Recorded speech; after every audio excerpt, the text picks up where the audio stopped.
केला सहेजिनी आहेर ऐक निर्मल आई तुझा छिंदवाडा माहेर ऐक निर्मल आई तुझा छिंदवाडा माहेर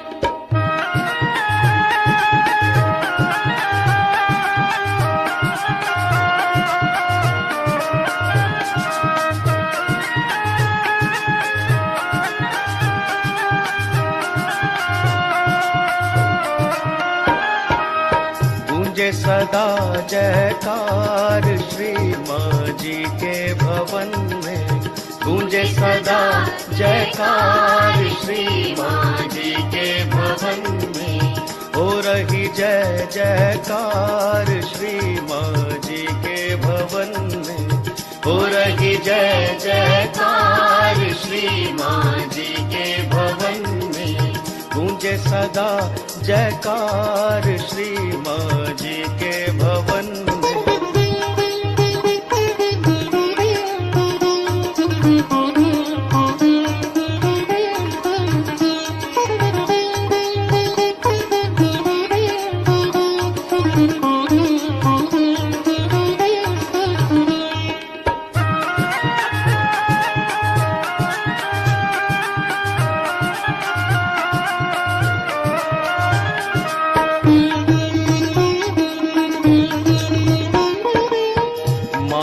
ध्यान करे मन निर्मल, माँ का ध्यान करे मन निर्मल, निर्मल भक्ति है पुण्यों का फल, निर्मल भक्ति है पुण्यों का फल करती। जय श्री माताजी. आपण सर्वजण श्रीमातांच्या प्रतिमेकडे पाहून प्रणाम करूयात आणि हळवारपणे बंधन घेऊयात. निवास हो अपने बच्चों के मन में, गूंजे सदा जयकार श्री माँ जी के भवन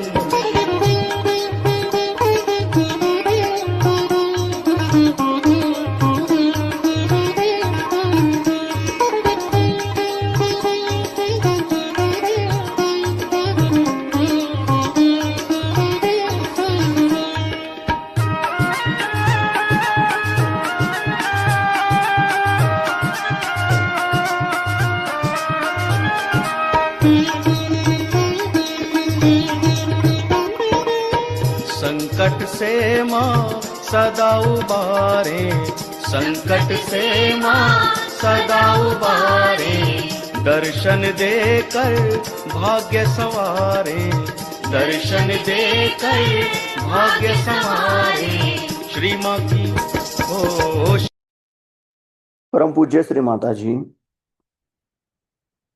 आपण साक्षात श्री सर्वचक्र स्वामिनी आहात. आपण साक्षात श्री आदिशक्ती आहात. आपल्या परमकृपेत कृपा करून आम्हाला आपल्या निर्मल चरणी ध्यान करण्याची अनुमती प्रदान करा. हे आई, आपणच करते आहात, आपणच करविते आहात. आपणच आम्हाला संतुलन प्रदान करा. आता आपण हळवारपणे डोळे मिटूयात आणि आपला उजवा हात जमिनीवर ठेवूयात. आपला अटेन्शन आपण आपल्या डाव्या हाताच्या तळव्यापासून सहस्रार आणि सहस्रारापासून उजव्या हाताच्या तळव्याद्वारे धरणी मातेकडे 7 वेळा निघा. कुंडलिनी आदि शक्ति माँ, कुंडलिनी आदि शक्ति माँ, सहजदायिनी पराशक्ति माँ, सहजदायिनी पराशक्ति माँ, करती है हो करती है, हाँ करती है भव से पार हो, चलो माँ की शरण में, करती है भव से पार हो, चलो माँ की शरण में, गूंजे सदा जयकार श्री माँ जी के। परमपूज्य श्री माताजी आपल्या परमकृपेत कृपा करून आमची डावी बाजू संतुलनात आणा. आता आपण आपला उजवा हात मांडीवर ठेवूयात आणि डावा हात कोपरात रोखूयात, आकाश तत्वाकडे करूयात. आपलं संपूर्ण अटेन्शन आपण आपल्या उजव्या हाताच्या तळव्यापासून सहस्रार आणि सहस्रारापासून डाव्या हाताच्या तळव्याद्वारे आकाश तत्वाकडे 7 वेळा नेऊयात.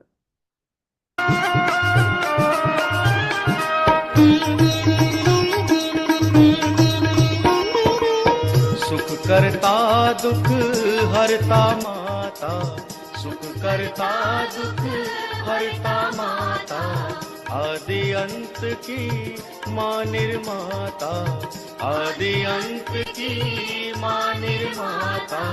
कलयुग में हाँ कलयुग में ओ कलयुग में अवतार है, जग आया चरण में।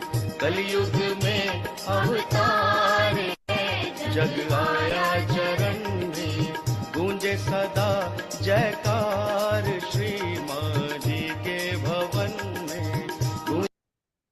परमपूज्य श्री माताजी आपल्या परमकृपेत कृपा करून आमच्या उजव्या बाजूतील सर्व दोष सर्व बाधा दूर करा व आमची उजवी बाजू संतुलनात आणा.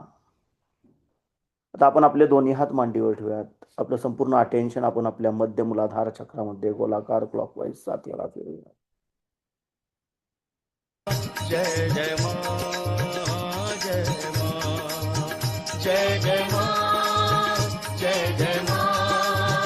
जय जय माँ, जय माँ, जय जय माँ, जय जय माँ, जय जय माँ, जय माँ, जय जय माँ, जय जय माँ, जय जय माँ, जय माँ, जय जय माँ, जय जय माँ, जय जय माँ, जय माँ, जय जय।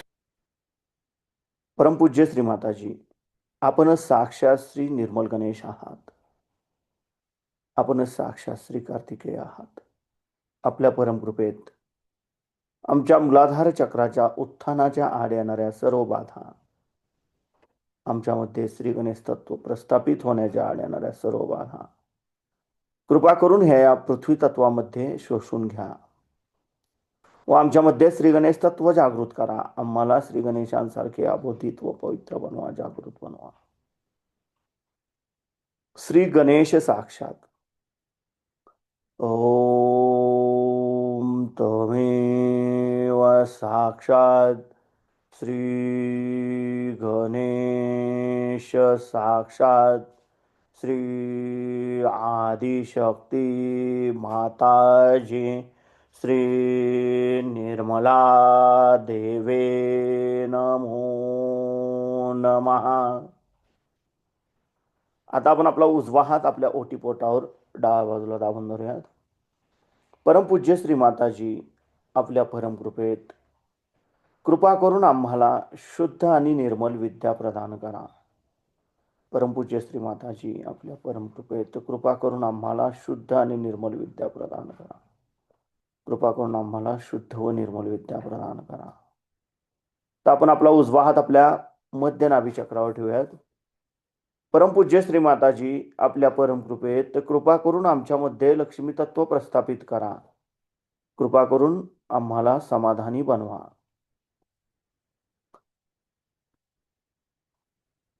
आता आपण आपल्या उजव्या हाताचा तळवा आपल्या नाभीच्या भोवताली म्हणजे आपल्या भवसागरावर गोलाकार क्लॉकवाईज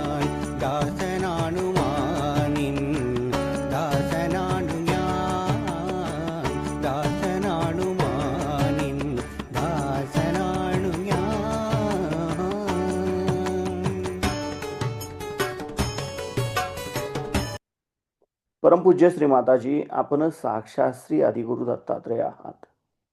आपल्या परमकृपेत कृपा करून आमच्या भवसागर चक्रावरील सर्व प्रकारचे दोष, अगुरूंकडून आलेल्या बाधा, सर्व प्रकारचे असंतुलन कृपा करून आपल्या निर्मल चरणी समर्पित करून घ्या व आमचे भवसागर चक्र संतुलनात आणा. आमच्यामध्ये गुरुतत्व प्रस्थापित करा. कृपा करून आम्हालाच आमचा गुरु बनवा. कृपा करून आम्हालाच आमचा गुरु बनवा. आता आपण आपल्या उजव्या हाताचा तळवा आपल्या हृदयावर डाव्या बाजूला ठेवूयात. परमपूज्य श्री माताजी, आपल्या परमकृपेत मी केवळ एक शुद्ध आत्मा आहे.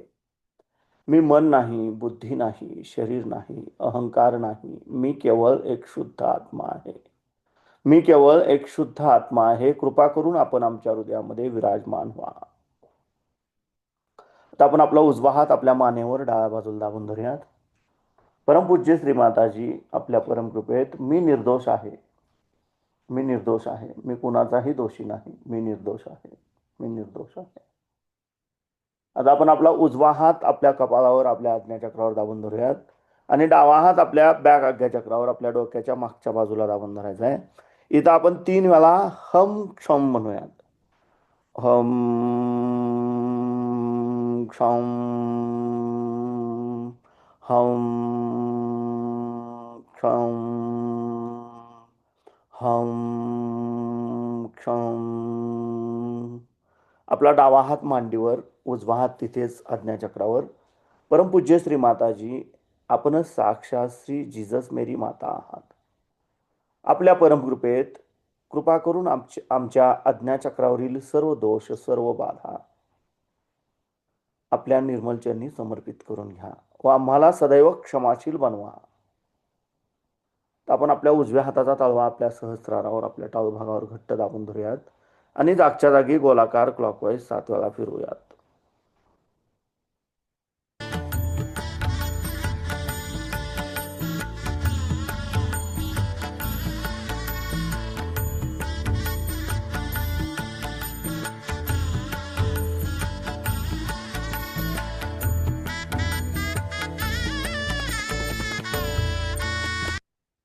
परमपूज्य श्री माताजी, आपण साक्षात श्री आदिशक्ती आहात. आपल्या परमकृपेत कृपा करून आम्हाला निर्विचारिता प्रदान करा. कृपा करून आमच्याकडून ध्यान करून घ्या. आता आपण आपले दोन्ही हात मांडीवर ठेवूयात. आपलं संपूर्ण अटेन्शन आपल्या दोन्ही हाताच्या तळव्यामध्ये आणि आपल्या सहस्रारामध्ये केंद्रित करूयात आणि श्री निर्विचारिता साक्षात मंत्र घेऊयात. ओम तमेव साक्षात श्री निर्विचारिता साक्षात श्री आदिशक्ती माताजी श्री निर्मला देवे नमो नमः.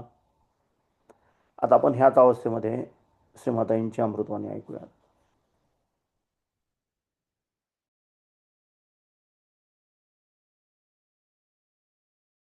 आणि तो आपल्या बाहेरच्या म्हणजे आपल्या नहाणीच्या बाहेरच्या बाजूला. आता बघा, नहाणीच्या बाहेर ठेवला, समोरच्या बाजूला नाही ठेवलं, कारण नहाणीत सगळी घाण वाहत असते. आपल्याकडे पुष्कळांना माहिती असेल की आपण नहाणीतलं पाणी जेव्हा वाहतं तर त्याच्यावर पुष्कळ आळवीची पानं किंवा कमळाची फुलं सुद्धा लोक लावतात आणि तिथे चांगली लागतात. आश्चर्याची गोष्ट की जिथे फार डबकं असेल तिथेच कमळाची फुलं लागतात. आणि हे त्याचंच उदाहरण हे गणेशाचं की इतकी घाण जिथे आहे त्या ठिकाणी सर्वात घाणीचा जो प्रदेश आहे घरातला, त्या घाणीवरती हे कमळ लागलेलं आहे आणि तो आपल्या सुगंधाने सबंध ती जी घाण आहे त्या सर्व घाणीला सुगंधित करत आहे. आणि ही जी त्याची जी ही शक्ती आहे ती शक्ती आपल्या आयुष्यात सुद्धा फार मदत करते की आपल्यामध्ये आसपास जी काही घाण दिसते ती ह्या गणेश तत्वामुळे सुरक्षित आहे.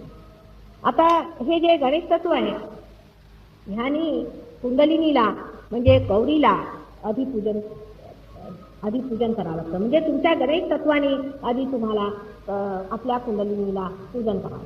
म्हणजे काय, आपल्यामध्ये अबोधीचा आणायला पाहिजे. ज्या वेळेला कुंडलिनीचं जागरण होतं आपल्याला आश्चर्य वाटेल की ह्याचे संबंध हे सगळे रिअलाइज करतात. अहो इकडे बसा काय हरकत नाही, माझ्याजवळच बसतील ते.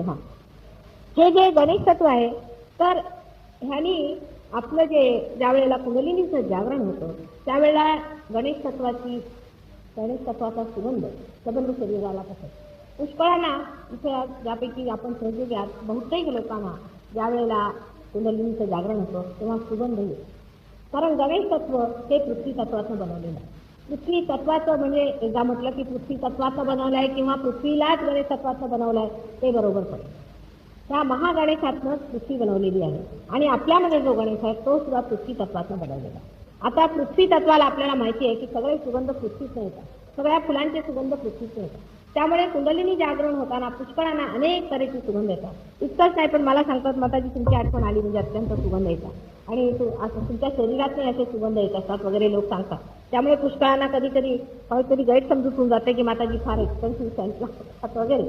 पण तसं नाही की जर तुमच्यामध्ये गणेश तत्व जागृत असलं तर आतून सुगंध हा येत असतो. तर तऱ्हेचे सुगंध माणसाच्या अंगात नाही येतात. पण काही ते आपल्याला माहिती असतील असे जगामध्ये साधू संत त्यांना ते साधू संत म्हणतात आणि त्यांना सुगंध चालत नाही. ते स्वतःला परमेश्वर म्हणतात त्यांना सुगंध चालत नाही. आपल्याकडे व्यवस्थित लिहिलेलं आहे की म्हणजे जर कोणत्याही देवाचं वर्णन वाचलं विशेषतः गणेशाचं तर तो सुगंधप्रिय आहे. सुगंधप्रिय आहे इतकंच नव्हे तो कुसुमप्रिय आहे, तो कमलप्रिय आहे. मग जर अशी गोष्ट आहे आणि विष्णूच्या वर्णनात सुद्धा लिहिलेलं आहे, देवीच्या वर्णनात लिहिलेलं आहे. त्याचा अर्थ असा आहे की ज्या लोकांना सुगंध प्रिय नाही आणि ज्यांना सुगंध चालत नाही त्यांच्यात काहीतरी दोष आहे. ते परमेश्वराच्या विरोधात आहे. परमेश्वर शक्ती ती नाही हे अगदी हमखास. ज्या माणसाला सुगंध अगदीच चालत नाही त्याच्यात काहीतरी परमेश्वराच्या विरोधात बसलेलं आहे हे नक्कीच आहे. कारण सुगंध हे पृथ्वी तत्वातलं महान तत्व आहे आणि ज्याला आता योग भाषेमध्ये त्याला अनेक नावं आहेत पण ते सांगून काही उपयोगाचं नाही कारण त्यांनी आणखी आपल्याला विचारी. पण सांगायचं म्हणजे असं की जी काही पंचमहातत्व आहेत त्यांच्या आधी जे त्यांचे प्राणतत्व आहेत त्या प्राणतत्वातला आपण म्हणू की आद्य म्हणजे सुगंध आहे आणि त्यानेच आपली पृथ्वी झालेली आहे. तेव्हा त्या प्राणतत्वाला घडवून त्याच प्राणतत्वातला घडवलेला हा श्री गणेश आहे. तेव्हा श्री गणेशाची पूजन करताना पहिल्यांदा आपल्याला आपण सुगंधित केलं पाहिजे. म्हणजे काय की आपलं जीवन हे अतिसूक्ष्मातून सुगंधित झालं पाहिजे, बाह्यता नाही. वरून तुम्ही जितका मनुष्य दुष्ट असेल वाईट असेल तितकाच तो दुर्गंधी आहे. आमच्या सहयोगाच्या दृष्टीने असाच मनुष्य दुर्गंधी आहे. वरून जरी त्याच्यातनं सुगंध येत असला तरी तो मनुष्य काही सुगंध असा असला पाहिजे की मनुष्याला आकर्षण वाटलं पाहिजे. एखाद्या माणसाजवळ जाऊन आपण उभं राहिलो आणि जर आपल्याला त्या माणसाबद्दल तू प्रसन्न वाटलं आणि पावित्र्य वाटलं तर तो मनुष्य खरा सुगंधित आहे. नाहीतर असा मनुष्य की ज्याच्यातनं संबंध लालसा आणखी त्याच्यातनं संबंध घाणेड्या प्रवृत्त्या नुसत्या बाहेर वाहत आहेत अशा माणसाजवळ जाऊन जर आपण उभं राहिलो तर अशा माणसाला बघून काही लोकांना बरंही वाटत असेल, असं नाही की नाही वाटत असेल, ह्या तर प्रवृत्तीवर अवलंबून आहे. पण ते काही गणेश तत्वातलं नाही. गणेश तत्वाचा मनुष्य हा अत्यंत सात्विक असतो पण तरी सुद्धा त्या माणसामध्ये एक तरी इतकं आकर्षण असतं आणि त्या आकर्षणात एवढं पावित्र्य असतं की ते पवित्र आकर्षणच माणसाला खेचून ठेवतं. आता आकर्षणाच्या कल्पना सुद्धा फार विक्षिप्त झाल्या आहेत त्या गणेश तत्वाच्या विरोधात. त्याला कारण असं की माणसामध्ये गणेश तत्व राहिलं नाही. जर माणसात गणेश तत्व असलं तर आकर्षण सुद्धा आपल्याला गणेश तत्वावरच होतं. सहजच आहे जिथे आपलं आकर्षण आहे तेच तत्व आपल्यात असल्याशिवाय तिथे आपलं आकर्षण कसं होणार. आता एक फार प्रसिद्ध मोनालिसाचं चित्र आहे, आपण ऐकलंच असेल, लिओनार्डो दा विंचीने काढलेलं फार सुंदर एक चित्र आहे आणि ते ह्याच्यामध्ये लुव्र म्हणून एक मोठं म्युझियम आहे पॅरिसला, तिथे ठेवलेलं आहे विशेष. आता जर त्या चित्राला तुम्ही पाहिलं तर त्या बाईला पाहिलं तर ती फार पुष्ट बाई आहे. पुष्ट असून आणखी काही विशेष त्यात आजकालच्या मॉडर्न बायकांच्या दृष्टीने आणि मॉडर्न ज्या आयडियाज आहेत ब्युटीच्या त्या दृष्टीने तिला कधीही तुम्ही ब्युटिफुल म्हणणार नाही. आणि तिच्या तोंडावर एक स्मित आहे ज्याला मोबाईल स्माईल ऑफ मोनालिसा म्हणतात. त्या स्माईलवरच लोकांनी हजारो वर्ष मेहनत करून सुद्धा त्यांना त्याच्यावरती काही कशा तऱ्हेचं परत काढता आलेलं नाही. तर हे जे प्रसिद्ध चित्र आहे ह्याचं मुख्य जर कुणाला विचारलं ह्याच्यातलं तत्व काय आहे तर अगदी असं वाटेल की पावित्र्य. त्या चित्रामध्ये इतकं पावित्र्य आहे की ते आकर्षक आहे. आणि आजकालच्या ह्या मॉडर्न काळात सुद्धा आजकालच्या ह्या विक्षिप्त आणि विकृत भावनेच्या मागे सुद्धा मला आश्चर्य वाटतं की तिथे हजारोनी लोक नुसते ते चित्र बघण्यासाठी म्हणून लुरला येतात. जर ते चित्र जर त्या दिवशी नसेल तर कोणीही आतमध्ये येतं. इतकं मोठं ते म्युझियम आहे, त्या म्युझियममध्ये कोणीही मनुष्य आला त्याने जर ते चित्र बघायला मिळणार नाही. म्हणजे त्या चित्रात काहीही नाही. ती बाई अगदी साध्या वेशामध्ये, साधे तिचे केस आहेत, आणि अगदी चेहरा अत्यंत साधा असताना सुद्धा त्या चित्रातलं असं कोणतं आकर्षण आहे. त्या चित्रातल्या बाईला जर तुम्ही पाहिलं तर त्या बाईला पावित्र्य हे त्याचंच आकर्षण आहे. पण आजकालच्या आधुनिक काळात जर तुम्ही पावित्र्याच्या गोष्टी केल्या तर आपले जे मोठमोठाले बुद्धिजीवी लेख आहेत त्यांना मुळीच पटत नाही. त्यांना वाटतं ह्या काहीतरी जुन्या कल्पना आहेत. आणि ह्या जुन्या कल्पना म्हणजे वरून हे नका करू, ते नका करू, ते असं नाही केलं पाहिजे, ते तसं नाही केलं पाहिजे, अशा रीतीने तुम्ही लोकांना कंडिशनिंग करता आणि कंडिशनिंग करून मनुष्य वाईट मार्गाला लागला. आता सांगायचं म्हणजे असं की पावित्र्य माणसामध्ये पवित्र आई वडिलांच्या संगतीने पहिल्या प्रथम ही आई. जर आईच पवित्र नसली तर मुलाचं पावित्र्य फार कठीण. पण एखादा असा जीव असतो सुद्धा, मी असं पाहिलेलं आहे की अत्यंत घाणेरड्या बाईच्या पोटी, अत्यंत वाईट मार्गाला लागलेल्या बाईच्या पोटी सुद्धा जन्माला येतो आणि तो एवढ्यासाठीच येतो की त्या बाईचा उद्धार करावा. आणि स्वतः तो फार मोठा जीव असतो, मोठा पिंड असतो आणि काहीतरी पुण्यवान आत्मा त्या ठिकाणी जन्माला येतो. म्हणजे असं की घाणीत कमळ निघावं तसा तो तिथे जन्माला येतो असं मी पाहिलेलं आहे. लंडनला विशेष करून मला फार आश्चर्य वाटलं की असे तिथे लहान मुलं आहेत की ज्यांच्या आईना आपण आपल्या दारात उभे करणार आहे. असं जरी असलं तरी ही म्हणजे एखादी अपवादात्मक गोष्ट आहे. आणि हे अपवाद स्वभावता जर आई पवित्र बाई असली तर मुलगा किंवा मुलगी हे पवित्रपणाला फार सोप्यात पोहोचतात किंवा त्यांना सहजच पवित्रपणा लाभतो. आपल्याकडे म्हणून आई विरुद्ध बोललेलं कुणाला चालत नाही. एक अक्षर आईच्या विरुद्ध बोललं तर लोक भावना. पण अशा किती आया आजकाल आहेत ज्यांच्यात ते पावित्र्य, म्हणजे पावित्र्यामध्ये आईचं जे मुख्य असतं ते म्हणजे असं की नवऱ्यासाठी किंवा आपल्या पतीसाठी निष्ठा असायला पहिली. जर पार्वतीला शंकराची निष्ठा नसती तर पार्वतीला काही अर्थ आहे का? पार्वतीला काहीच अर्थ नाही. जर ती शंकराच्या वर जरी तुला शक्तिशालीनी वाटली, कारण ती शक्ती शंकराची आहे, सदाशिवाची ती शक्ती जरी असली तरी सुद्धा तिने पहिल्यांदा शंकराला वरण केले, त्याच्या पुढे मान चुकवली आहे आणि तेव्हाच ती शक्तिशालीनी मानली गेली आहे, कारण ती त्याची शक्ती आहे. पण परमेश्वराचं किंवा देवतांचं वेगळं असतं आणि माणसाचं अगदी वेगळं असतं. त्यांना हे समजायचंच नाही. त्यांना हे समजतच नाही की नवऱ्याचं आणि बायकोचं इतकं पटलेलं की त्याच्यात दोन भागच नाही. जसा काही चंद्र आणि चंद्रिका असो किंवा सूर्य आणि सूर्याचे किरण असो, तसा एकपणा माणसाला समजतच नाही. माणसाला असं वाटतं की बायको आणि नवरा यांच्यात भांडणं हे झालीच पाहिजे आणि ते जर भांडणं नाही झाली तर काहीतरी अबनॉर्मल गोष्ट. तर अशा रीतीचा एक अत्यंत पवित्र बंधन नवऱ्या आणखी बायको किंवा आपण म्हणून सदाशिवात आणि पार्वतीच होतं. आणि त्यांचा पुत्र हा श्री गणेश. पार्वतीने नुसत्या आपल्या पावित्र्याने जन्माला घातला, म्हणजे त्याच्यात तुम्ही बापाचाही भाव घेतलेला नाही. नुसत्या आपल्या पावित्र्य आपल्या संकल्पाने तिने गणेशाला जन्म दिलेला. ती तेवढी मोठी तिच्या पावित्र्य आणि संकल्पाने तिने हे करून दिलेलं आहे. आणि सहज सुद्धा फक्त आमचं जे काही पुण्य असेल तेच आम्ही पणाला लावलेलं आहे. त्या पणाने जितक्या लोकांना जन्म देता येईल तितक्यांचा द्यायचा असा आमचा आहे. आपल्या जीवनाचा आम्ही हाच एक अर्थ काढलेला आहे. आता इथे उभे राहून माझ्या आधी व्यक्ती माझ्याबद्दल सांगून गेले, पण तुम्ही त्याचा काही विचार घेऊ नका. आधी जोपर्यंत तुम्ही माझ्याबद्दल काही तुम्हाला मिळत नाही, अनुभव मिळत नाही, तोपर्यंत ह्या गोष्टी तुम्ही अडकू नका. कारण ह्या गोष्टी लोकांना अगदी त्यांच्या डोक्याला म्हणजे आठा पडतात. इतकंच नाही पण लोकांना राग येतो. आता त्या मुलाला सुद्धा एवढ्यासाठीच राग आला कारण हे म्हणाले की माताजी देवी आहे असं म्हटलेलं लोकांना अगदी आवडत नाही. तुम्ही जर म्हणाला पार की पार मंडळी आहे हा, तर त्याचा रागच येतो लोकांना. आणि राग येणं अगदी माणसाच्या तुम्हाला अनुसरून आहे की जर कुणाला कुणी देवी म्हटलं की झालं ते असं कसं. देवी म्हटलं की लोकांना राग येतो. पण मूर्ख लोकांनी जर आपल्या स्वतःला देवता किंवा भगवान म्हटलं तर मात्र लोक त्यांच्या पुढे अगदी डोकं टेकून जातात. त्यांना मग ते अगदी भगवान वाटतात. मग त्यांना ते नागवे करू नये आठवलं किंवा त्यांना अगदीच नागवे केलं इन एव्हरी वे की पैशानी वगैरे सगळं नागवं केलं तरी चालेल, पण त्यांना भगवान मानतात. पण जे खरं आहे ते समजून घेतलं पाहिजे. आणि जर ते आपल्याला मिळालं समजलं तर ह्याला काय अर्थ आणि का असं म्हणावं लागतं आणि का असं मानावं लागतं ते मी आज सांगणार आहे. म्हणजे गणेशाला तुम्ही जर दैवत्व नाही मानलं, गणेश हा एक देव आहे असं नाही मानलं तर तुमचं काहीही चालू शकत नाही आणि चालत नाही. पण ते प्रत्यक्षात दिसत नाही म्हणून लोकांना वळत नाही. म्हणजे एक डॉक्टर सुद्धा घरी गणेशाचा फोटो ठेवेल, त्याला कुंकू लावेल, त्याला चुळा लावेल आणखी. पण जर त्याला मी सांगितलं की गणेश तत्व हे तुमच्यामध्ये फिजिकली अफेक्ट करतं, तुम्हाला शारीरिक त्याने फायदा होतो, तर कधीही तो मानायला तयार होणार नाही. जर त्याला मी सांगितलं की तुम्ही गणेशाचा फोटो काढून ठेवा तर तेही मानायला तयार नाही. पण जर मी म्हटलं की गणेश तत्वाशिवाय तुम्ही चालू हलू शकत नाही तर ते मानायला तयार नाही. त्यांना असं वाटतं त्याच्यात डॉक्टरच पाहिजे.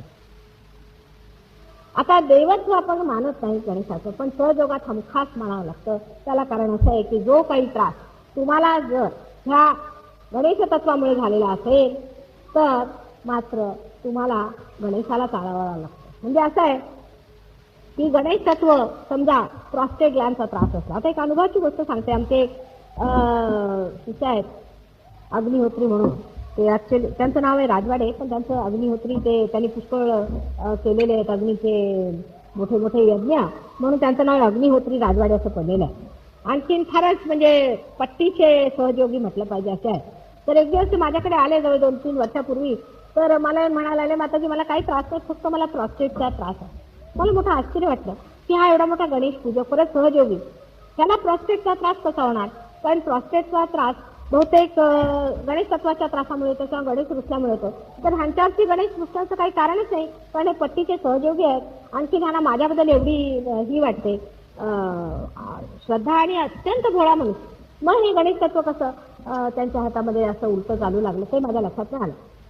तर मी त्यांना म्हटलं राजवाड्याला की राजवाडे आज घ्या की थोडासा प्रसाद, म्हणून आमचे चणे प्रसाद असतात तो दिल्यावरती. बरोबर ते म्हणाले की आज दादा काही खात नाही चणे. म्हटलं का? आणि आज संकष्टी. म्हटलं असं का? आज का नाही खात तुम्ही? म्हणजे सगळ्यांनी सांगितलं संकष्टीला चणे नाही खायचे. म्हटलं हेच चुकलेलं. संकष्टी म्हणजे गणेशाचा वाढदिवस. आता बघा किती तुम्ही सगळे शिकलेले लोक आहेत आणि कुणी काही सांगितलं तरी त्याच्याकडे बुद्धी ती वापरली पाहिजे आणि सतर्कतेने घेतलं पाहिजे. संकष्टीला आम्ही उपास करतो. संकष्टी किंवा गणेश चतुर्थी हे त्याचे जन्मदिवस आणि त्याच्या जन्मदिवशी तुम्ही उपास करता. म्हणजे काय सुतक पाळायचं आहे का? एक साधी गोष्ट आहे. मनुष्याचं जे एक्सप्रेशन असतं किंवा ज्याचा मनुष्य आपलं दाखवतो कोणत्या गोष्टीचा की दुःख झालं किंवा सुख झालं. जर समजा घरात कोणी मनुष्य मेला की आपण जेवत नाही घरी.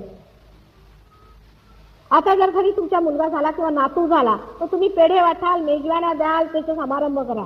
मग श्री गणेश जन्माला आले तर तुम्ही सगळे उपाशी बसून म्हणजे होणारच प्रॉस्टेटचा त्रास. मग युट्रसचा कॅन्सर. युट्रसचा कॅन्सर सुद्धा याच्यामुळे होतो गणेश तत्वाला जर तुम्ही नीट वागवलं नाही तर. तुमच्या मुलांना नीट वागवलं नाही तर, जर तुमच्यामध्ये मातृत्व नसलं तर, या सर्व गोष्टींमुळे युट्रसचा त्रास होतो. नंतर गणेश तत्वाचे काही काही फार अगदी पवित्र नियम आहेत, ते जर तुम्ही पाळले नाही तर तुम्हाला युट्रसचा त्रास होतो. पण हा त्रास एक डॉक्टर गणेशाशी लावू शकत. त्याचा संबंध गणेशाशी आहे हे तो लावू शकत नाही. तो फक्त तिथपर्यंत येतो की हो प्रॉस्टेट ग्लॅंड खराब झालेला आहे किंवा फारसं पेल्विक फ्लेक्सस हे खराब झालं. पण ह्याच्या मागे जे अंडर करंट्स आहेत किंवा ह्याच्या अंतर्गत जे परोक्ष ज्ञानाने जाणले जातात किंवा ज्याला म्हटलं पाहिजे अलग आहेत, जे तुम्हाला दिसत नाही, जे त्यासाठी तुमच्याजवळ अजून डोळे नाही, त्याच्यासाठी तुमच्याजवळ अजून संवेदना आलेली नाही, अजून तुमची त्याची परिपूर्ती झालेली नाही, तेव्हा तुम्ही कसं लक्षात घेणार की ह्याचा त्रास त्या श्री गणेश तत्वाच्या बिघडल्यामुळे झालेला आणि श्री गणेशच आमच्यात रागवलेला. तेव्हा त्या देवताला प्रसन्न केल्याशिवाय आम्ही सहयोग करू शकत नाही. असं म्हटल्याबरोबर डॉक्टर एकदम घसरले. जशाच गणेशाचं नाव घेतलं की सगळे डॉक्टर घसरतात. आम्ही श्री गणेशाला मानायला तयार नाही, आम्ही फक्त सायंटिस्टला मानतो. मग बसा, तुमचा कॅन्सर गणेश तत्वाला मानल्याशिवाय ठीक होणार नाही. गणेश तत्व बिघडल्यामुळे कॅन्सर होतो. गणेश तत्व जर आपल्यामध्ये बिघडलं, कारण ते हर ठिकाणी प्रत्येक एका अणू रेणू सगळीकडे संतुलन बघत असतं, तेव्हा ते जर बिघडलं तर आपल्याला कॅन्सरचा रोग होतो. आता आम्ही कॅन्सर ठीक करतो आणि केला आहे आणि करणार, पण आमचा काही हा धंदा नाही. म्हणजे आता मी म्हटल्यावर तुम्ही सगळे कॅन्सर पेशंट शोधून काढू नका कृपा करून, कारण आम्ही पुष्कळांना ठीक केला आणि बिलकुल बेकार गेले. ते इथे सुद्धा 2-4 बसलेले असतील, पण बहुतेक ते मग सहयोगाला येत नाही, पुढे वाढवत नाही. मग परत कॅन्सर झाला की माताजी तुम्ही एकदा आम्हाला बरं केलं होतं तर परत कसा झाला? तुम्ही सहयोग केला का? पुढे तुम्ही त्याच्यावर मेहनत केली का? पुरुषार्थ केला का? तुम्ही गणेश स्तवन केलं का? तुम्ही गणेशाला समजले का? तसं काही नाही. आम्ही तुमचा फुकट केला कॅन्सर ठीक, एक पैसा घेतला नाही. परत आम्ही तुमचा ठीक करा आणि तुम्ही जरा सुद्धा पुरुषार्थ करू नये. तेव्हा गणेश तत्व हे किती महत्वाचं आहे, त्याला किती महात्म्य द्यावं तेवढंच थोडं. आणि अत्यंत सुंदर असं 4 पाकळ्याचं गणेश तत्व आपल्यामध्ये असतं आणि ह्या 4 पाकळ्याच्या गणेश तत्वामध्ये बसलेला मधोमध गणेश जो आहे तो आपल्यामध्ये, ज्याला आपण पेल्विक फ्लेक्सस म्हणतो, हे नुसतं फिजिकल साईडला, नुसत्या फिजिकल साईडला तो बघत असतो. म्हणजे आपल्या शारीरिक साईडला त्याच्यातला एक अंग आहे. म्हणजे त्याला जे अनेक अंग आहेत पैकी पहिलं अंग म्हणजे शारीरिक अंग म्हणा किंवा मानसिक अंग. आता मानसिक अंगाचे जे बीज आहेत ते गणेश तत्व बीजच मुळी. कारण तुम्ही पाहिलेलं, आता मी दाखवलं की इच्छाशक्ती म्हणजे जी डावीकडची शक्ती आहे जी आपल्याला सगळ्या भावना देते. त्या भावनेच्या मुळातच गणेश बसल्यामुळे ज्या माणसाला वेड लागला असेल त्याचं गणेश तत्व खराब असलंच पाहिजे. त्याला अर्थ असा नाही की तो मनुष्य अपवित्र आहे, पण त्याच्या पवित्राला धक्का लागला, त्याच्या पवित्रतेला तुम्ही ठेस मारली तरी त्याला होऊ शकतं. एखाद्या माणसाने खूप छळलं तरी त्याचं गणेश तत्व बिघडू शकतं. कारण त्याला असं वाटतं परमेश्वर आहे तर मग माझ्या माणसाचा हा खेळ का करतो, हा मनुष्य मला इतका सतावतो का. जर परमेश्वर आहे, जर गणेश आहे तर मग ह्याचा वध का नाही करत, त्याच्यातच परस आहे तर त्याला मारून का नाही टाकत. असे प्रश्न त्या माणसाला उभे झाले तर हळूहळू त्याचं डावी साईड खराब होत जाते आणि डावी साईड खराब झाली म्हणजे मग त्याला वेळ लागायची पाहिजे. आता बघा की गणेश तत्वाचं किती बॅलन्सिंग असतं. जर तुम्ही कितीही परिश्रम केले आणि कितीही त्रास केला किंवा तुम्ही जर बुद्धीने पुष्कळ मेहनत केली आणि पुढचा विचार केला, प्लॅनिंग केलं. आजकालच्या लोकांना एक आजार लागलेला आहे सगळं बुद्धीने विचार करण्याचा, आणि फार विचार सुरू झाला आणि त्या विचारामध्ये जर संतुलन राहिलं नाही तर तुमची डावी साईड एकदम कामात नाही जाते, म्हणजे फ्रोझन होऊन जाते, शिजते आणि उजवी साईड जास्त वाढू लागते. त्यामुळे डावी साईडचे जेवढे काही रोग आहेत ते श्री गणेश तत्वाच्या बिघडल्यामुळे होतात. पैकी डायबिटीज हा रोग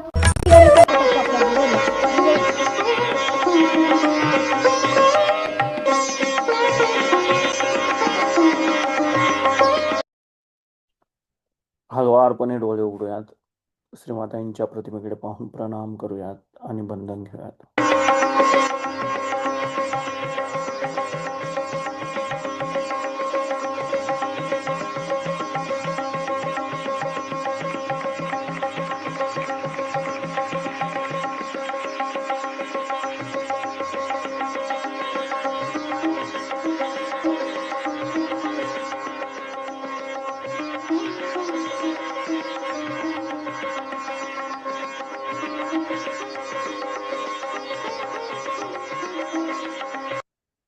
जय श्री माताजी.